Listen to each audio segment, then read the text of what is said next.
Overview of the questions. First question, product development, how Radix will attract developers. Second question, technology, the shard model and the probability of a collision in shards. Third question, technology, what else is different in the new sharding model?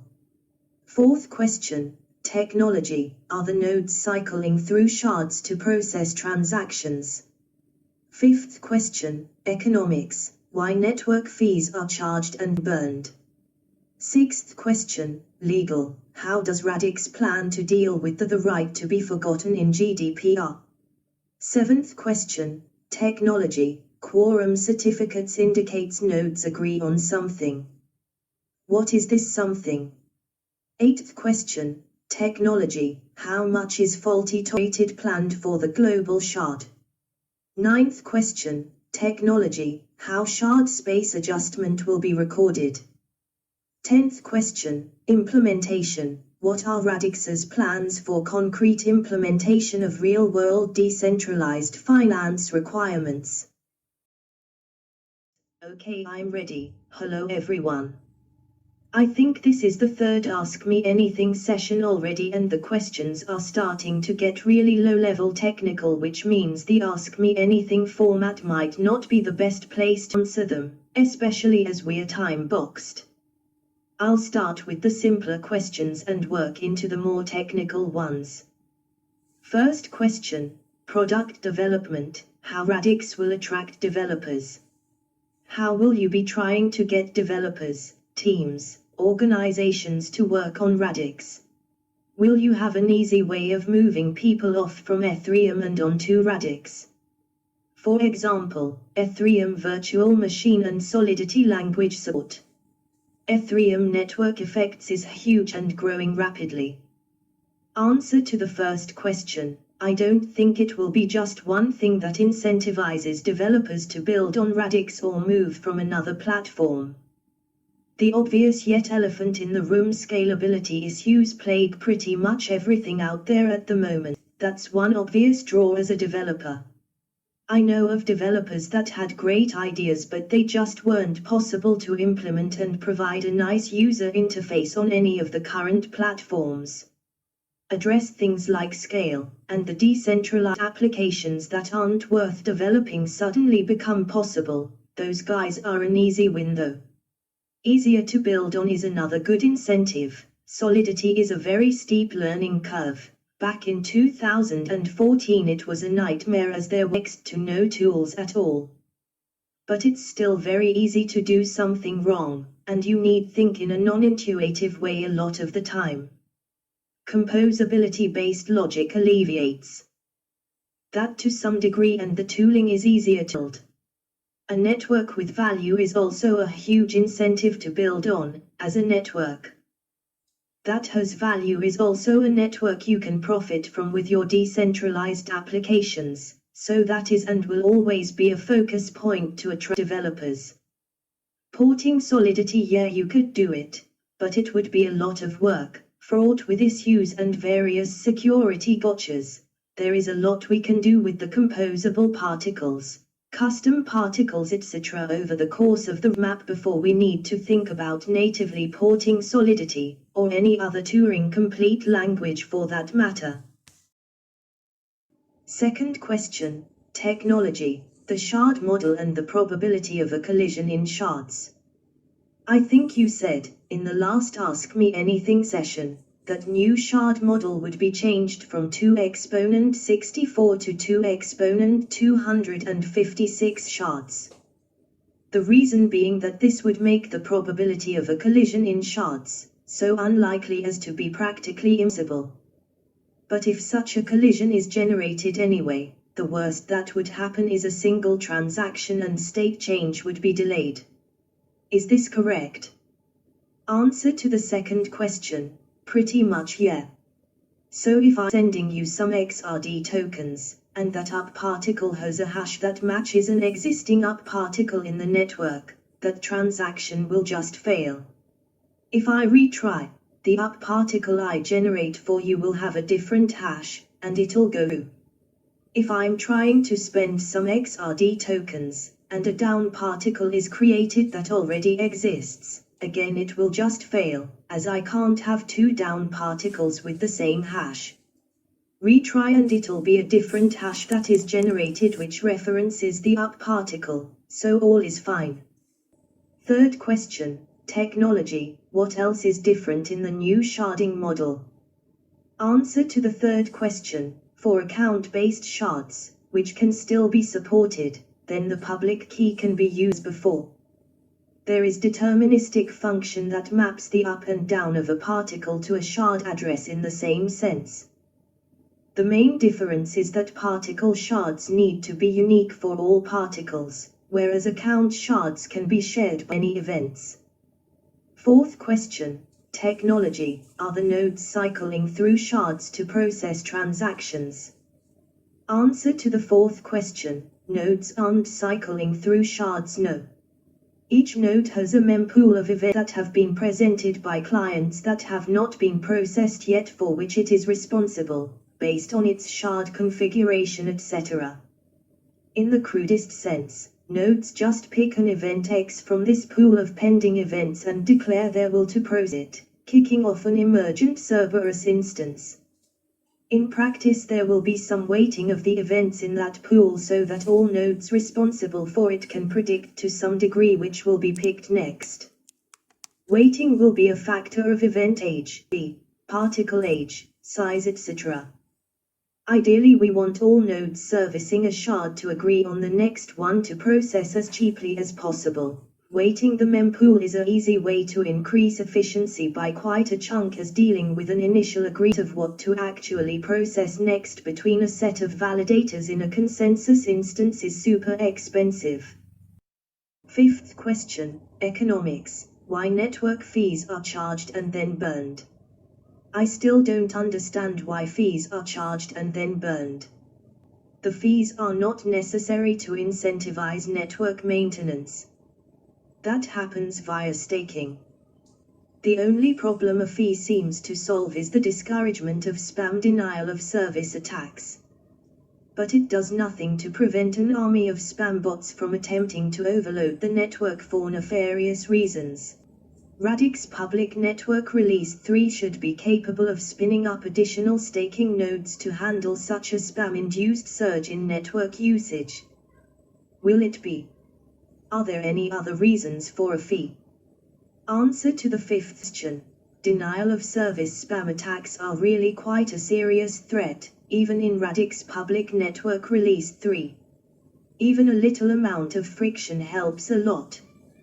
Transaction creation on a single core of average performance is between 5,000 to 10,000 per second, including signing, which means that with a handful of cores, 100 or so, I can overwhelm even a Radix Public Network 3 that is capable of performing 1 million transactions per second for example, and it costs me nothing.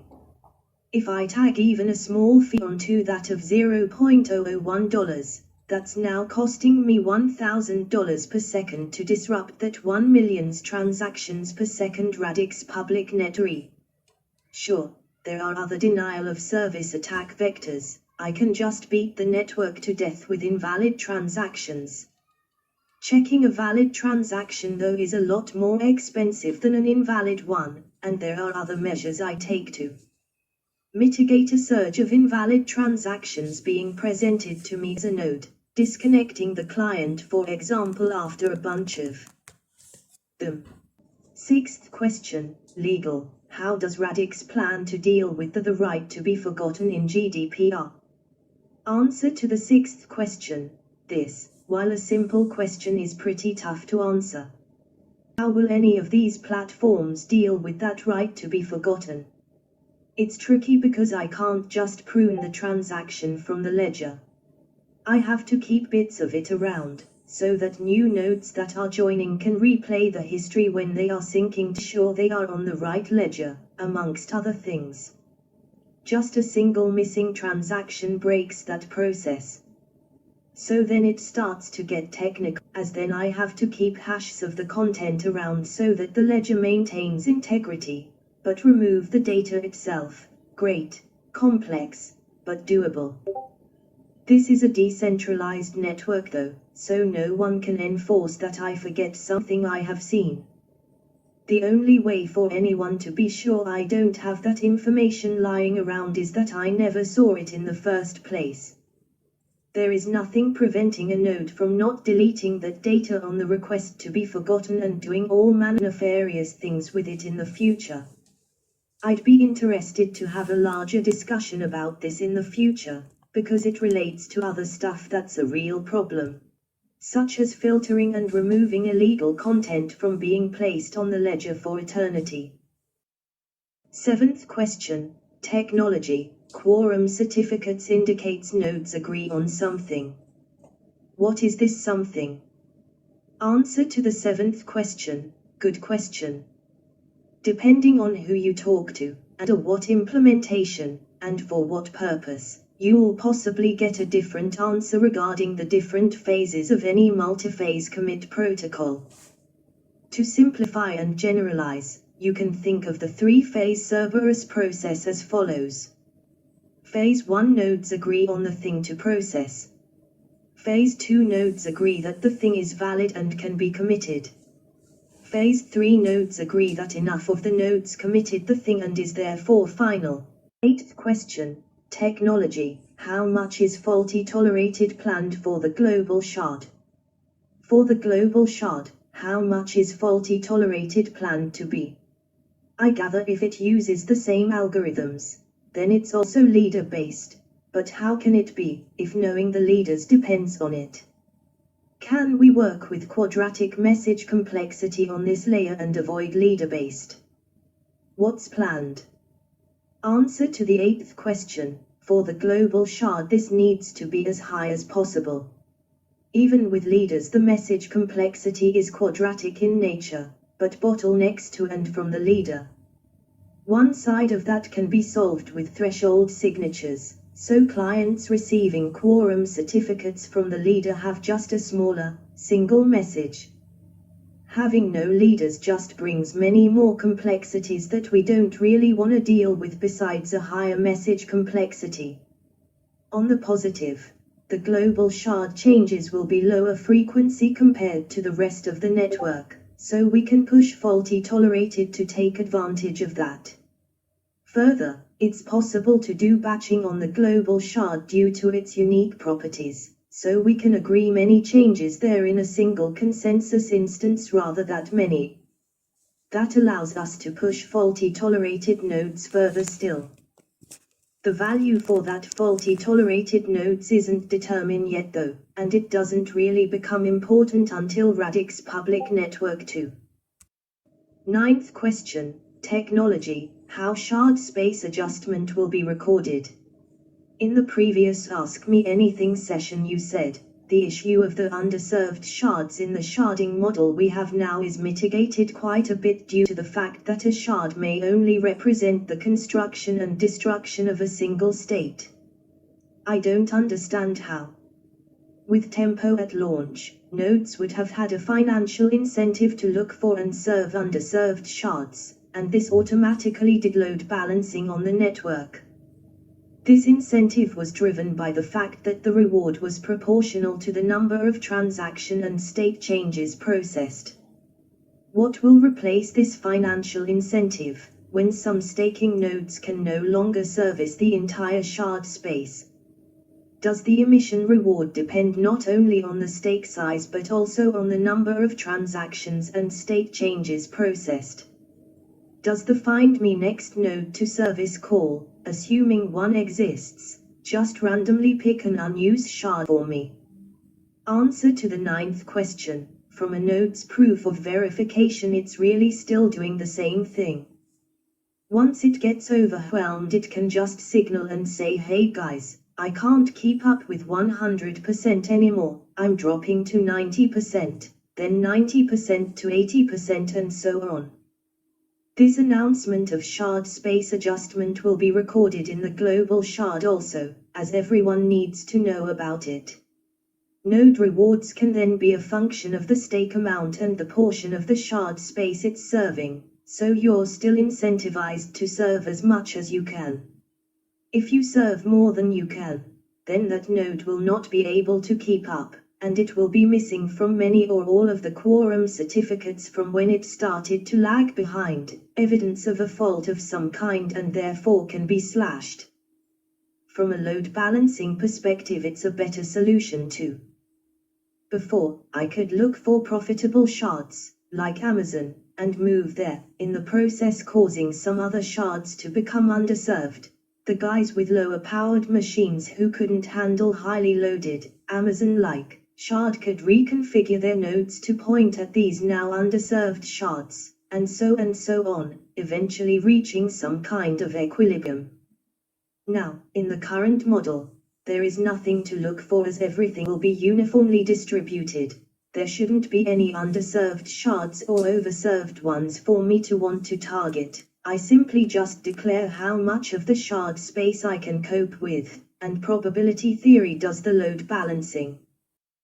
10th question. Implementation. What are Radix's plans for concrete implementation of real-world decentralized finance requirements? A real-world decentralized finance system would consist of a controllable standard, forced transfer in response to court decisions, drag-along rights, court order compliance, off-chain validators, audit trails and errors, and trust holders and arbitrators. Some of these things are represented concretely in ontologies DeFi blockchain. What are Radix's plans for concrete implementation of these real-world decentralized finance requirements? Answer to the last, 10th question. This isn't something I've actively looked at from a technical standpoint yet, simply no time, but it will need to happen. Whoever asked that question, if you have any documented content around this stuff that you could share, would be appreciated, especially regarding specifics of things like order compliance, etc. And I'm sure peers would be happy to receive more content on this stuff too, as I know this is on his mind from a legal point of view constantly. I won't answer this today, simply because I know we're working on a blog about this stuff in a bit more detail concerning what we learned with Tempo, what we're using in Cerberus, what we're not currently using but is cool anyway, and specifically in response to this question, a bit more technical on the why we moved away.